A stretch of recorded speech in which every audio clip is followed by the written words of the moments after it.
Hello friends, R S education 91 में आपका स्वागत है। जिसको जिसको साइंस रटना नहीं है, समझना है, फटाफट मेरे चैनल के साथ जुड़ जाइए और इसे ज़्यादा से ज़्यादा शेयर करिए, क्योंकि अगर समझना है तो आपको स्टार्टिंग से समझना होगा, जो कि मैं क्वेश्चन के माध्यम से आपको एक एक क्वेश्चन एक्सप्लेन करके समझाने वाली हूँ कि आखिर इसका आंसर क्यों ऐसा होगा। एक क्वेश्चन में कम से कम 4 डाउट आपका क्लियर होने वाला है।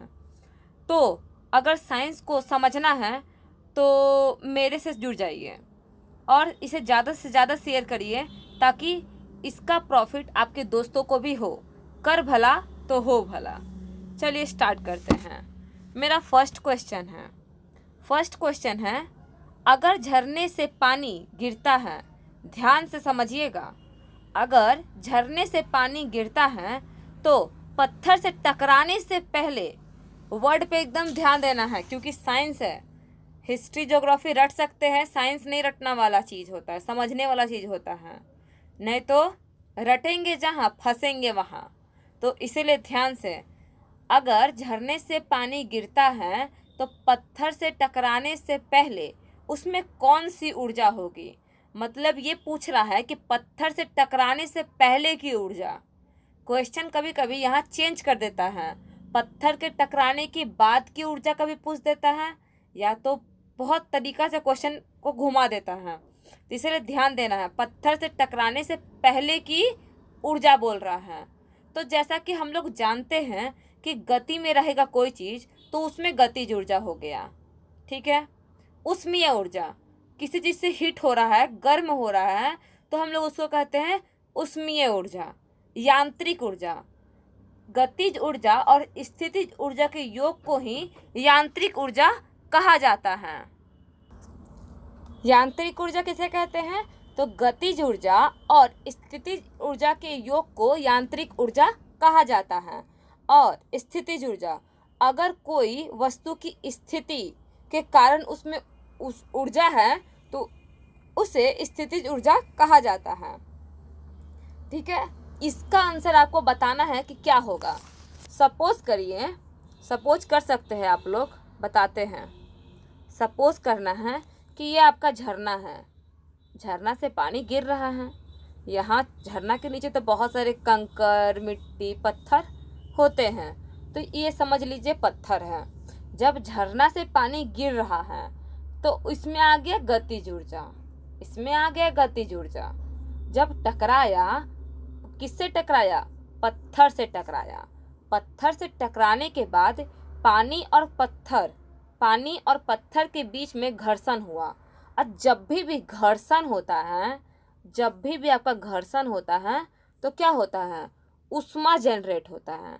पता ही है, घर्षण होगा, अगर आप दो हाथ को रगड़िए ना तो क्या होगा? ऊष्मा जनरेट होगा। अगर ऊष्मा जनरेट हुआ तो उसमें आ गया ऊष्मा ऊर्जा। मतलब कि पत्थर के टकराने के बाद इसमें ऊष्मा ऊर्जा, लेकिन पत्थर से टकराने से पहले इसमें पूछ रहा है, मतलब इसका आंसर क्या हो जाएगा? अब आप लोग इजी बता सकते हैं कौन आंसर होगा। ऑप्शन नंबर ए, गतिज ऊर्जा। ऑप्शन नंबर ए, गतिज ऊर्जा। ऑप्शन नंबर ए, गतिज ऊर्जा। नेक्स्ट क्वेश्चन आप लोग को अपने से आंसर देना है। सोचिएगा ना, कमेंट बॉक्स में बताइएगा कि आपका कितना आंसर 20 में कितना मार्क्स आपका आने पाया, आप कितने प्रीपेड हो पाए हैं। अभी तक जितना भी आप साइंस पढ़े हैं, रटे हैं, कुछ भी तो किए हैं ना जी, तो कितना समझे हैं। चलिए नेक्स्ट क्वेश्चन। नेक्स्ट भी आपको एकदम उसी तरह है, बस थोड़ा सा क्वेश्चन अलग है। इसमें लिखा है, अगर झरने से पानी गिरता है, अगर झरने से पानी गिरता है तो पत्थर पर गिरने के बाद उसमें ऊर्जा में परिवर्तन होता है। मतलब ध्यान देने वाला है कि पत्थर पर गिरने के बाद के बारे में बात हो रही है, और उससे पहले का क्वेश्चन में गिरने से पहले की बात हो रही थी। तो बाद में कौन सा? ऊष्मा में कन्वर्ट हो रहा था। पत्थर से टकराने के बाद घर्षण हुआ था तो ऊष्मा में कन्वर्ट हो रहा था। तो कौन सी ऊर्जा? गतिज ऊर्जा ही तो ऊष्मा ऊर्जा में कन्वर्ट हो रही थी, क्योंकि ऊर्जा को या तो हम लोग कभी भी जनरेट भी नहीं कर सकते और ना ही उसे खत्म कर सकते हैं। तो इसका आंसर क्या हो जाएगा? ऑप्शन नंबर बी, ऊष्मा ऊर्जा नहीं, सॉरी, ऑप्शन नंबर सी, गतिज ऊर्जा उष्मा ऊर्जा में चेंज हो जाता है। पत्थर से टकराने से पहले की ऊर्जा मतलब कि पत्थर पर गिरने के बाद उसमें कौन सी ऊर्जा हो जाती है? तो गतिज ऊर्जा उष्मा ऊर्जा में कन्वर्ट हो जाती है। नेक्स्ट क्वेश्चन, नेक्स्ट हमारा है, निम्नलिखित में से किसका ज्वलन ताप सबसे कम होता है? ये जो ज्वलन ताप है ना, पता है किसको कहते हैं? ये जो ज्वलन ताप है, आपको जिस वस्तु को जलने में जितना कम समय लगता है उसका ज्वलन ताप उतना ही कम होता है। जिस वस्तु को जलने में जितना कम समय लगता है, मतलब कि उसे हल्का सा चिंगारी की ज़रूरत है और वह जल उठता है। नहीं होता है कि बहुत कोई गुस्सैला इंसान होता है तो हल्का सा चिंगारी मारो वो गुस्सा से बड़बड़ाना शुरुआत कर देता है, जस्ट लाइक उसी तरह। तो उसका दिमाग क्या होता है? बहुत कम होता है ना। वैसा इंसान कौन करता है? वैसा ही इंसान फंसता है बहुत बुरी तरह से। तो इसमें आंसर देखिए, निम्नलिखित में से कौन सा ज्वलन ताप सबसे कम होता है? तो पेट्रोल का जो होता है ना ज्वलन ताप सबसे कम होता है। हल्का सा फूंक मारो ना, हल्का चिंगारी दो, पूरा का पूरा जल उठेगा, और जल उठेगा सबसे पहले ख़त्म भी हो जाएगा। तो ये चारों ऑप्शन में से पेट्रोल का सबसे कम ज्वलन ताप होता है। नेक्स्ट हमारा है, किसी चालक द्रव में विद्युत धारा प्रवाहित होने पर डैश होती है। किसी चालक द्रव्य में, अगर हम लोग किसी चालक द्रव्य में विद्युत धारा प्रवाहित करेंगे, अरे कहीं भी सोचिए ना, विद्युत धारा हम लोग प्रवाहित करेंगे तो उसमें कुछ चेंजेस होगा। भौतिक परिवर्तन तो नहीं हो सकता है, भौतिक क्रिया तो नहीं हो सकता है, केवल विद्युत हो रहा है तो विद्युत कुछ ना कुछ तो जनरेट करेगा ना जी। तो भौतिक में तो नहीं होगा, क्योंकि भौतिक परिवर्तन आपका फिर से अगेन चेंजेस हो सकता है। जैसे कि चीनी पानी को हम लोग घोर दिए, वो भौतिक परिवर्तन होगा क्योंकि हम लोग चीनी से दोबारा प्राप्त कर सकते हैं। रासायनिक परिवर्तन क्या चाहिए तो जिससे हम लोग दोबारा प्राप्त नहीं कर सकते हैं, वो रंग रूप गुण सब कुछ चेंजेस कर लेता है। वाष्पन, जैसे कि पानी जो वाष्प बन के ऊपर उड़ जाता है। गैल्वेनाइजेशन, आप लोग को बताना है क्या होता है गैल्वेनाइजेशन, ठीक है। तो इसका आंसर हो जाएगा ऑप्शन नंबर सी, रासायनिक अभिक्रिया।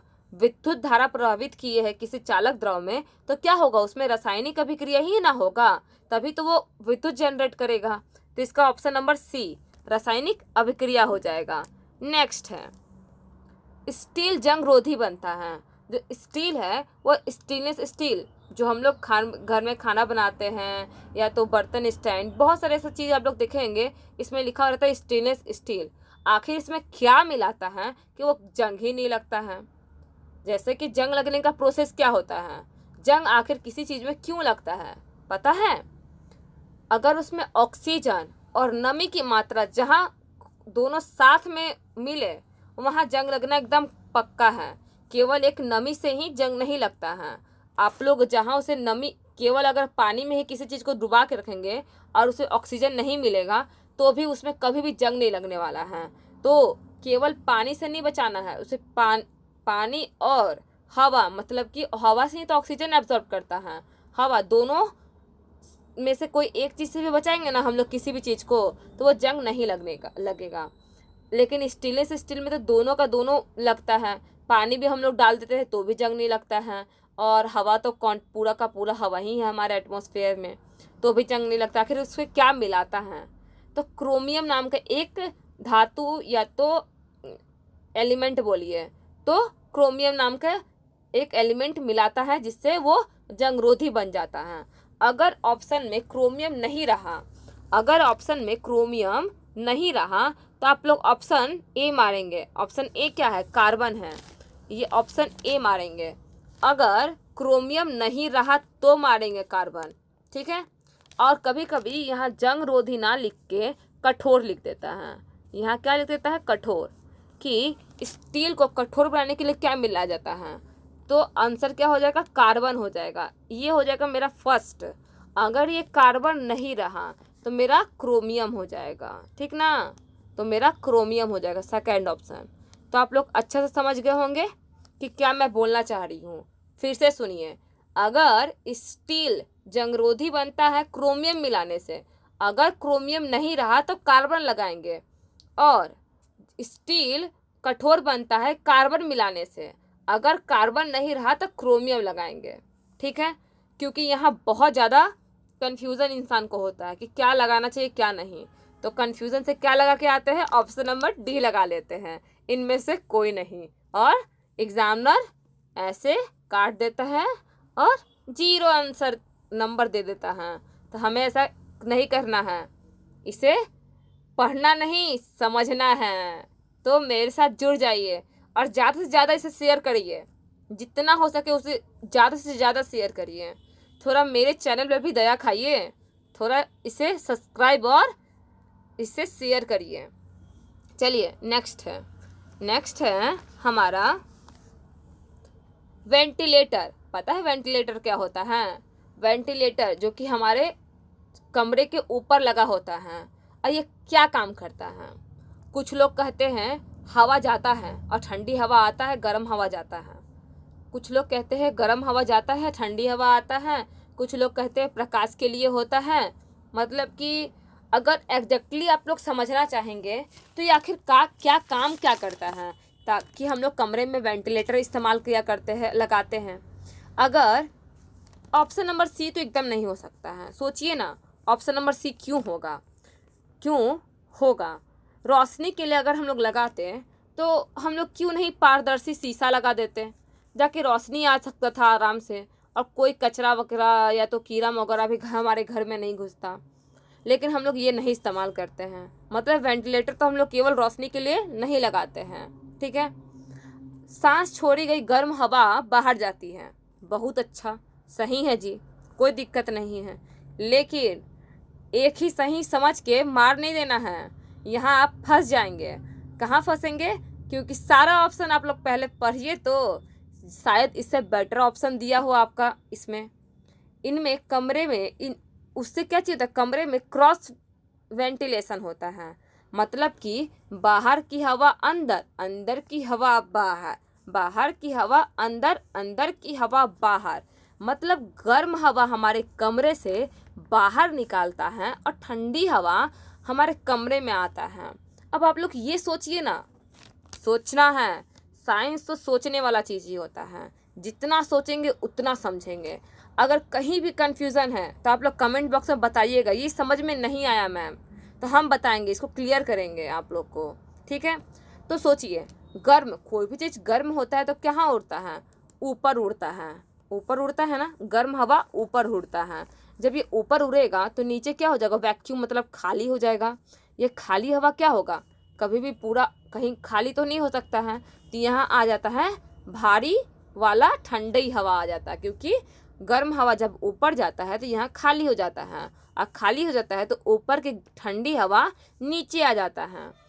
तो ऊपर जब जाता है तो ऊपर ही तो वेंटिलेटर हम लोग यूज़ करते हैं, तो ऊपर से निकल जाता है और नीचे सारा खाली ठंडी हवा आ जाता है। तो कमरा हमारा ठंडा बना रहता है और गर्म हवा बाहर निकल जाता है, जिससे हमारा टेम्परेचर कमरे का बहुत अच्छा रहता है, ठीक है। और इसीलिए नीचे नहीं लगाते हैं। अगर जहाँ नीचे लगाएंगे तो सोचिए तो कि ठंडी हवा निकलने लगेगा और गर्म हवा आने लगेगा। ठंडी हवा निकल जाएगा तो गर्म, और रूम का टेम्परेचर गर्म ही हो जाएगा। तो वेंटिलेटर क्यों इस्तेमाल करते हैं, मुझे उम्मीद है आपको समझ में आ चुका होगा। चलिए नेक्स्ट क्वेश्चन पे चलते हैं। नेक्स्ट क्वेश्चन है हमारा, सिलिका जेल क्या है? सिलिका जेल, क्या आप लोग कभी फ्लिपकार्ट से या तो कोई मेडिसिन के अंदर कोई एक छोटा सा चीनी टाइप का एक पैकेट देखे हैं जिसमें लिखा भी रहता है सिलिका जेल? नोटिस करिएगा, कोई भी मेडिसिन टैबलेट वगैरह का जो डिब्बा होता है उसके अंदर क्या होता है, सिलिका जेल का इस्तेमाल किया जाता है। आपको पता है ये सिलिका जेल का इस्तेमाल क्यों किया जाता है? तो ये जो हमारे एटमॉस्फेयर में आर्द्रता, ह्यूमिडिटी होती है, तो हमारे दवा में जब ये कांटेक्ट में आएगी तो हमारा दवा क्या हो जाएगा? ख़राब हो जाएगा। क्या हो जाएगा? ख़राब हो जाएगा। और ये ख़राब ना हो इसीलिए उसमें सिलिका जेल मिलाया जाता है, मतलब कि एक पैकेट डाला जाता है। ये बहुत ज़्यादा हार्मफुल होता है, ये खाने का चीज़ नहीं होता, चीनी के जैसा दिखता है लेकिन खाया नहीं जाता है। तो ये क्यों इस्तेमाल किया जाता है? ताकि ये जो कि आर्द्रता ह्यूमिडिटी होती है सारा का सारा अपने में सोख ले, सारा का सारा सोख लेगा, तो आपका जो टैबलेट्स है वो खराब नहीं होगा और लॉन्ग टाइम तक चलते रहेगा। इसलिए बहुत सारा आजकल तो जूता वगैरह भी आप लोग फ्लिपकार्ट से लेंगे तो उसमें भी डाला हुआ रहता है, कोई भी कपड़ा में भी डाला हुआ रहता है, ताकि नमी के कारण वो खराब ना हो सके। क्योंकि ना कब ये पैकिंग किया गया है, पैकिंग करने के बाद क्या पता कब डिलीवर्ड हो, कब इसका डिमांड हो, तो ये तो किसी को पता है नहीं। अंदर क्या पता खराब हो जाए, बरसात का मौसम आ जाए, जिसके कारण से इस सिलिका जेल का इस्तेमाल किया जाता है। ठीक है। नेक्स्ट हमारा है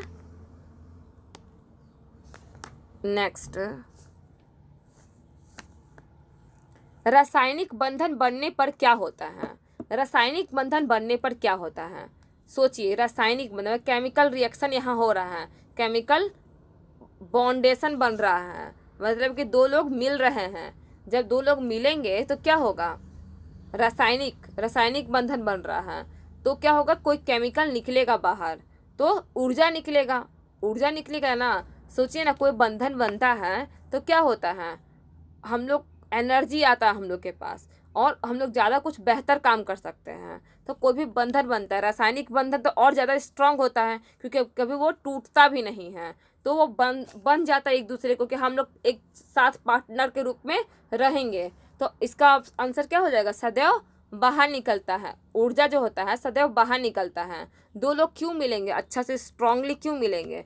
कि ऊर्जा बाहर निकले और हम लोग अच्छा काम कर सकें। तो इसका ऑप्शन नंबर बी हो जाएगा। नेक्स्ट हमारा है, निम्नलिखित में से कौन सा ठोस है? ये चारों में से कौन सा ठोस है आपका? ठीक है, तो कौन सा ठोस है? तो आयोडीन जो होती है ना, ठोस होती है। आयोडीन की कलर कौन सी होती है? चलिए, बहुत आप लोग का अच्छा क्वेश्चन है। आप लोग आयोडीन युक्त नमक खाते होंगे, आजकल तो सभी लोग खाते हैं आयोडीन युक्त नमक। तो चलिए फटाफट आप लोग कमेंट बॉक्स में बताइएगा कि आयोडीन आखिर कौन सा कलर का होता है। का आयोडीन जो नमक हम लोग खाते हैं, ये समुद्र से जो बनता है उसमें पहले से पाया जाता है कि हम लोग उसे बाहर से मिलाते हैं?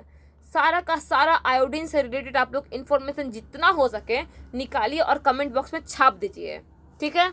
नेक्स्ट क्वेश्चन, इसका आंसर हो जाएगा डी, आयोडीन। फ्लोरीन और क्लोरीन जो होता है वो क्या चीज़ होता है? वो गैस अवस्था में पाया जाता है। अब ब्रोमीन, आप लोग को तो मालूम है ये एक अधातु है, और ये एक एक्सेप्शन में भी आ जाता है कि वो कमरे के तापमान पर एक ऐसा धातु है जो कि लिक्विड फॉर्म में पाया जाता है। और वैसा धातु कौन सा है? तो पारा एक ऐसा धातु है जो कि लिक्विड अवस्था में कमरे के तापमान में रहता है, और अधातु बोलेगा तो ब्रोमीन मारते हैं। चलिए नेक्स्ट क्वेश्चन, नेक्स्ट हमारा है, पानी में हवा का बुलबुला जो बनता है वह किस तरह का लेंस की तरह काम करता है? दर्पण तो कभी काम ही नहीं करेगा। दर्पण का एक साइड तो रंगीन होता है और रिफ्लेक्शन होता है, उसमें परावर्तन होता है, आर पार थोड़ी ना दिखता है। बुलबुला में तो ऐसा नहीं होता, आर पार हम लोग को दिखता है। तो सी और डी तो ऐसे ही कट गया। बचा उत्तल लेंस की भांति या अवतल लेंस की भांति। तो याद रखिएगा, जो जैसा दिखता है वैसा होता नहीं है। आजकल लोग इतना बनावटी शक्ल लेके घूमते हैं ना, जो जैसा दिखता है वैसा होता नहीं है। पानी का बुलबुला भी कुछ ऐसा ही काम करता है। क्या काम करता है? उत्तल जैसा तो दिखता है, देखिए उत्तल जैसा दिखता है, ठीक ना, लेकिन ये उत्तल जैसा काम नहीं करता है, ये अवतल के जैसा काम करता है। ठीक है ना, अवतल के जैसा काम करता है। ठीक है, इसका ऑप्शन नंबर क्या चाहिए हो जाएगा? बी। नेक्स्ट हमारा है, स्थिर गति से जा रही, ध्यान देने वाला बात है, स्थिर गति से जा रही है। अगर यहाँ अस्थिर गति रहता है ना तो आंसर चेंज हो जाता। केवल एक अ का फर्क है, अ का फर्क है केवल। अगर इसमें लगा रहे ना तो इसका पूरा का पूरा आंसर ही चेंज हो जाएगा, अस्थिर लगा रहेगा तो। लेकिन यहाँ लिखा हुआ है स्थिर। स्थिर गति से जा रही खुली कार में, एकदम हवादार कार है, हवादार कार में बैठा हुआ कोई लड़का, कोई बैठा हुआ है और क्या कर रहा है? खेल रहा है। मतलब उसे कोई खेलने का जगह नहीं मिला है तो वो कार में ही खेलना शुरुआत कर दिया।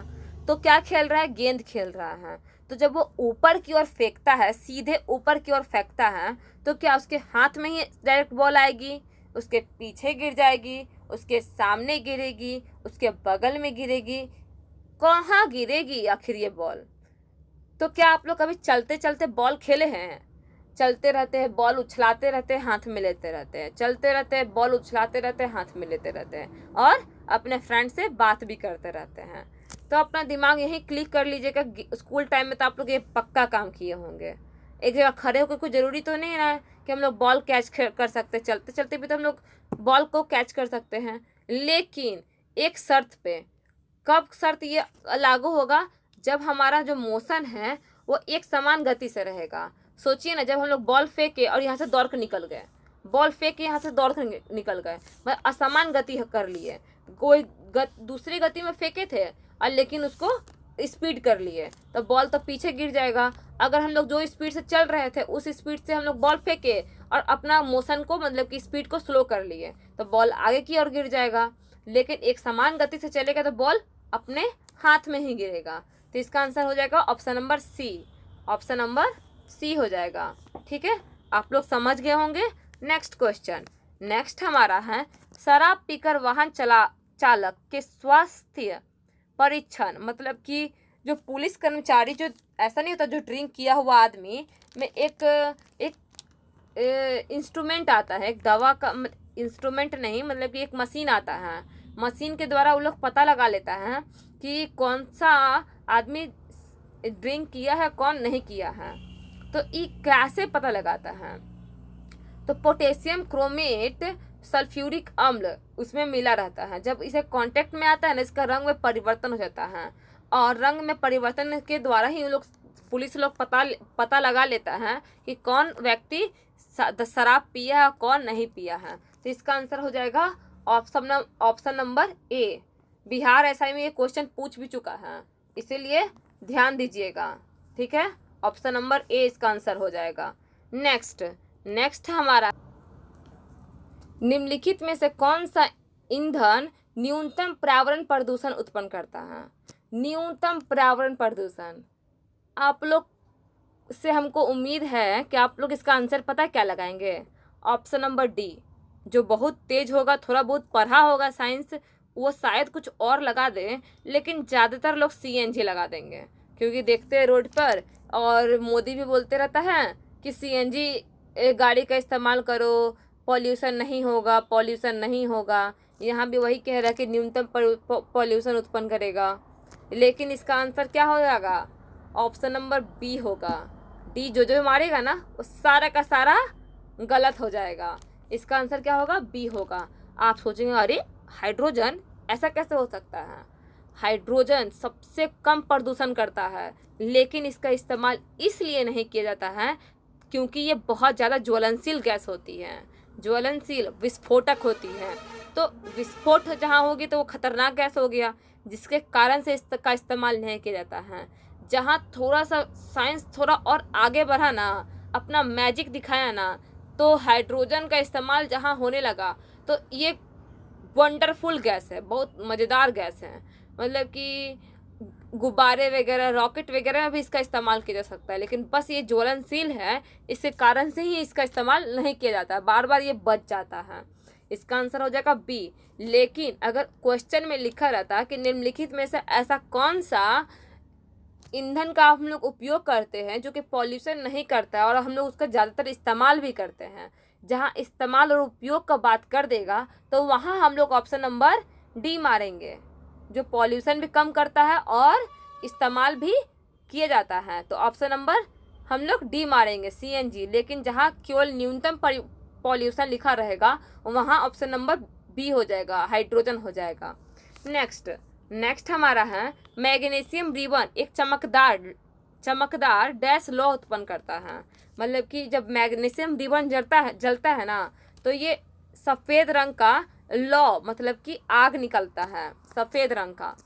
ये आप लोग 10th या 9th में कोई चैप्टर है, फर्स्ट चैप्टर है, आप लोग थोड़ा सा अगर याद होगा ना, तो ये उसमें प्रैक्टिकल के थ्रू लिखा हुआ है, पूरा बना हुआ है, थ्योरी बताया गया है। कि सफ़ेद होता है। नेक्स्ट हमारा है MgO, मैग्नीशियम ऑक्साइड का विलयन डैश होता है। तो जहाँ O लगा रहे वो क्या चीज़ हो जाएगा, MgO एक क्षारीय होता है। कैसे होता है, क्षारीय होता है। OH भी लगा रहेगा तो ये क्षारीय होता है। H या OH वाला सारा का सारा मेटल क्या होता है, क्षारीय होता है। H या OH, H O लगा रहे हैं या तो OH लगा रहे हैं, ये दोनों का दोनों क्षार होता है। और हाइड्रोजन केवल लगा रहेगा वो क्या चीज हो जाएगा, अम्ल हो जाएगा। ठीक है, चलिए नेक्स्ट क्वेश्चन पे चलते हैं। नेक्स्ट हमारा है फ्लोरीन परमाणु संख्या कितनी होती है। फ्लोरीन की जो परमाणु संख्या कितनी होती है, आप लोग को मैं पहले ही बता चुकी हूँ। कम से कम आप लोग को 30 तक परमाणु संख्या याद होना चाहिए। परमाणु संख्या, परमाणु द्रव्यमान, तभी कुछ हो सकता है, क्योंकि इससे आगे भी एग्जामिनर आजकल पूछ दे रहा है। तो आप लोग फ्लोरीन का बताइए। इसका हो जाएगा ऑप्शन नंबर ए 9 होता है। ठीक है, नेक्स्ट है जूल में कितना अर्घ होता है। जूल किसकी ऐसी मात्रक होती है, किसकी होती है, उष्मा की होती है ना। इसका CGS मात्रक अर्घ होता है और इसका आंसर ए हो जाएगा। 10 का पावर 7 होता है, 10 का पावर 7 होता है, अर्घ होता है। 1 जूल इक्वल टू 10 का पावर 7 अर्घ होता है।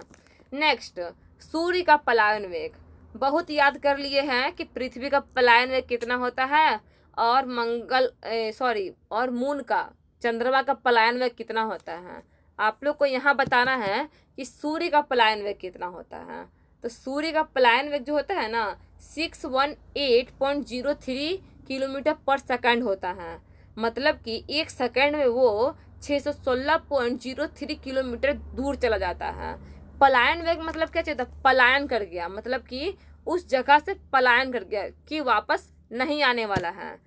तो कोई भी चीज़ का अगर ये स्पीड कर दे देना सूर्य से, वो उड़ जाएगा, मतलब कि वापस सूर्य में नहीं आने वाला है। ग्रेविटेशनल फोर्स उसमें लगेगा ही नहीं। और पृथ्वी का पलायन में कितना होता है, 11.2 किलोमीटर पर सेकेंड होता है। और मून का होता है 2.38 किलोमीटर पर सेकेंड होता है। नेक्स्ट हमारा आंसर है, क्वेश्चन है आवेग का ऐसा मात्रक क्या होता है। जो आवेग का होता है वही संवेग का होता है, आवेग का होता है वही संवेग का होता है। दोनों का ऐसा मात्रक एक ही होता है। क्या होता है, kg मीटर पर सेकेंड, kg मीटर पर सेकेंड होता है। जो आवेग का होता है वही संवेग का होता है। मीटर पर सेकंड किसका किसका होता है, जो चाल का होता है वही वेग का होता है, जो चाल का होता है वही वेग का होता है। मीटर पर सेकंड स्क्वायर किसका होता है, त्वरण का होता है, त्वरण का होता है। और मीटर क्यूब क्या होता है, आयतन का होता है। जहाँ क्यूब रहा वो आयतन का होता है। नेक्स्ट हमारा है सबसे हल्की गैस कौन सी होती है, और ये हमारा लास्ट भी है। सबसे हल्की गैस, माइंड को सबसे पहले तो हल्का कर लीजिए क्योंकि आपका लास्ट है। अगर भारी हुआ है तो हमें बताइए कि आपको 20 क्वेश्चन में भारी क्या लगा है, कमेंट बॉक्स में बताइए ताकि मैं हल्का कर सकूं।